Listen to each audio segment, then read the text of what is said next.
Aujourd'hui, je veux vraiment qu'on parle d'un sujet qui me revient tout le temps, d'une façon de voir les choses qui me revient tout le temps. Et je voudrais qu'à travers cette vidéo, on puisse mettre fin à la confusion.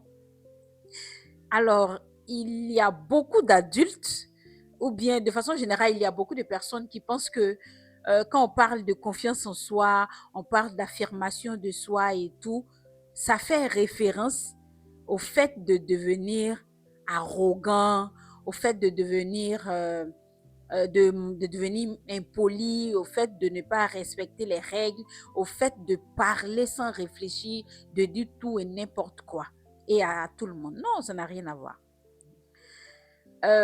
Beaucoup d'adultes craignent ça, surtout quand il s'agit de leurs adolescents ou bien généralement quand il s'agit de leurs enfants.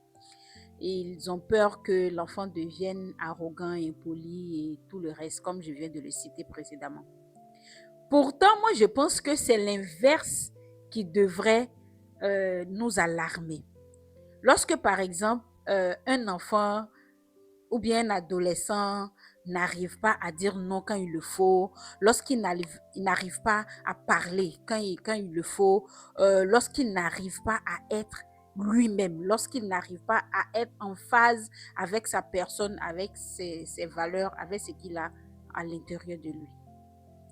Je vais vous donner l'exemple d'un papa qui m'a appelé dernièrement au sujet de l'atelier de transformation consacré aux adolescents, à la transformation des adolescents qui aura lieu à partir du 27 juin.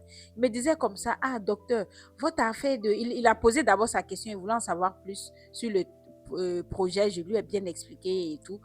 Et puis il me dit, ah oui, c'est intéressant, nous-mêmes quand on était plus jeunes, on n'a pas eu l'opportunité de participer à pareils ateliers et tout, donc c'est bien que les enfants puissent y participer. Et puis il me dit, mais votre affaire de euh, confiance en soi, affirmation de soi, là, ah, est-ce que si l'enfant arrive à faire ça, est-ce qu'on pourra le contrôler et tout? Bon, c'est vrai que c'est assez sensible, mais je préfère sourire lorsque quelqu'un réagit comme ça. Donc, j'ai pris mon temps pour lui expliquer que non, ça n'a rien à voir.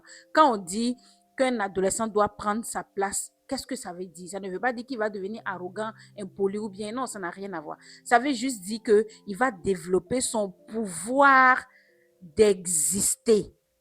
C'est-à-dire, il va se donner l'opportunité d'exister sans avoir peur.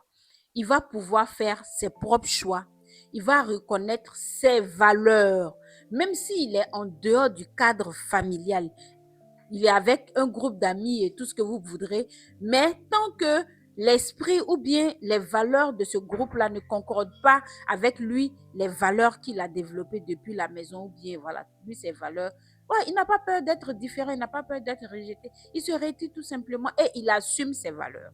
C'est ça l'objectif. C'est ça l'idée qui est cachée derrière prendre sa place. Donc, prendre sa place, ça ne veut pas dire écraser les autres. Ça signifie arrêter de s'écraser soi-même. Chers parents, soyez donc rassurés.